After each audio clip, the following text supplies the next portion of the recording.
Hyderabad Amberpet DD కాలనీలో మరో వివాహేతర సంబంధం రచ్చకెక్కింది. ప్రియురాలితో భర్త ఎంజాయ్ చేస్తుంటే భార్య రెడ్ హ్యాండెడ్గా పట్టుకుంది. ముషిరాబాద్ ఎస్ఆర్టీ కాలనీకి చెందిన ప్రవీణ్ తన ప్రియురాలితో ఉల్లాసంగా గలుపుతుండగా అతడిని భార్య మెర్సీ ఆమె పిల్లలు రెడ్ హ్యాండెడ్గా పట్టుకున్నారు. ప్రియురాలిని అడ్డుకొని భర్త ప్రవీణ్ను భార్య మెర్సీ కొడుకు కలిసి తీవ్రంగా కొట్టారు. సోషల్ మీడియాలో గొడవ వీడియో వైరల్గా మారింది. కొన్ని నెలలుగా ప్రవీణ్ ప్రియురాలతో అంబర్పేట్లోని డీడీ కాలనీలో సహజీవనం చేస్తున్నారు. యువతితో తన భర్త ప్రవీణ్ అక్రమ సంబంధం పెట్టుకున్నాడని భార్య ఆవేదన వ్యక్తం చేసింది. భర్త ప్రవీణ్ దాడి చేస్తుండగా భార్య మెర్సీ పిల్లలు పోలీసులను ఆశ్రయించారు.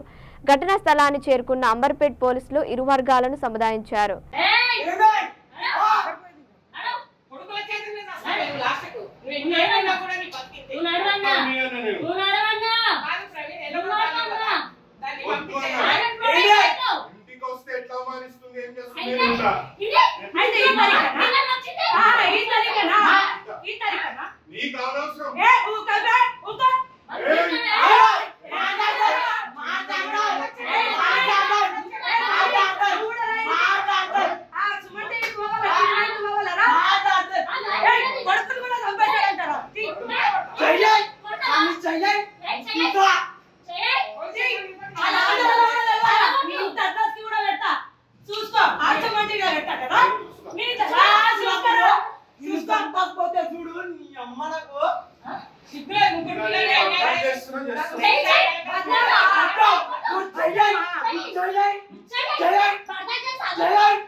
చూడు